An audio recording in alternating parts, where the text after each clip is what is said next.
Hola y bienvenidos a mi canal El Rincón de Pedro. En este vídeo vamos a calcular los ángulos diedros de una pirámide hexagonal. Es fácil dibujar o descargar en internet una plantilla del poliedro, pero ¿qué ocurre si en vez de doblando cartulina queremos hacer una pirámide en madera? En este caso necesitamos conocer con qué ángulos cortar las piezas necesarias, 6 triángulos isósceles y la base hexagonal, ya que en función de su altura y su lado varían los ángulos de unión entre las piezas.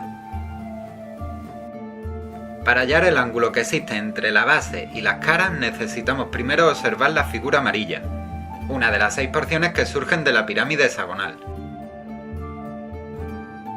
Es una pirámide de base triangular equilátera con una arista perpendicular que corresponde a la altura y las otras dos a las aristas. Necesitamos dividir la figura amarilla en estas dos partes azules, ambas simétricas. En una cara tenemos el lado, la altura y la arista de la figura principal. En la otra cara, la apotema, la altura y la altura del triángulo equilátero de la base. Es entre este último y la apotema donde se encuentra el ángulo que estamos buscando, alfa.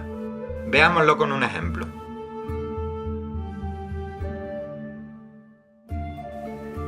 Quiero construir una pirámide de base hexagonal de 10 centímetros de lado y 15 centímetros de apotema. Uso la apotema en vez de la altura por comodidad, ya que dependen la una de la otra. En fin, ¿qué ángulo existe entre la base y las caras? ¿Cuánto vale en este caso alfa? En esta sección con forma de triángulos-rectángulos está la clave, pero por ahora solo tenemos el dato del apotema, es decir, la hipotenusa. Así que vamos a calcular este cateto, x, correspondiente al apotema de la base, o lo que es lo mismo, a la altura del triángulo equilátero de la base. Así obtenemos un triángulo rectángulo de hipotenusa 10 y lados 5 y x. Aplicando el teorema de Pitágoras hallamos el valor de x, raíz de 75.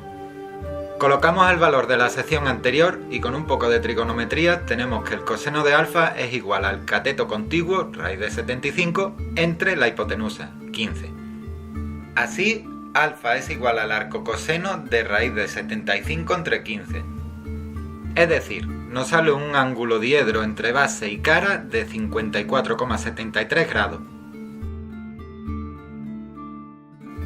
Ok, ahora volvamos a la porción amarilla, porque para hallar el ángulo que existe entre cara y cara de la pirámide hexagonal, primero tenemos que trazar la altura de la arista, y desde este mismo vértice, la altura de la base. Si extraemos esta sección obtenemos la figura roja. Vemos que sus caras coinciden.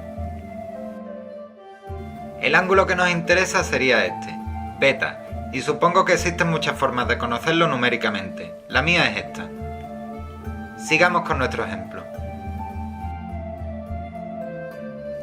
¿Qué ángulo existe entre cara y cara? ¿Cuánto vale en nuestro ejemplo beta? Aquí podemos ver todas las caras de la figura roja. Iré rellenando datos sobre la marcha. Antes que nada calcularemos el ángulo inferior de las caras de la pirámide hexagonal. Lo llamaremos gamma. Al dividirlo en dos nos aparece este triángulo rectángulo de catetos 15 y 5.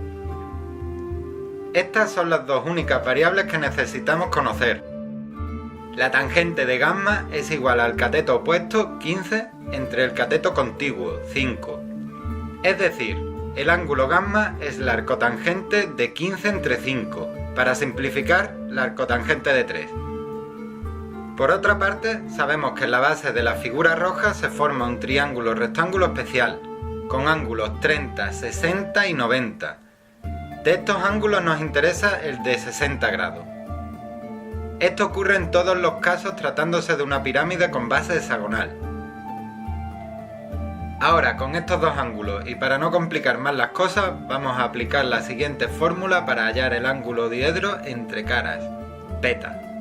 Beta es igual al arcoseno del seno de 60 grados dividido entre el seno del ángulo al que llamábamos gamma, la arcotangente de 3.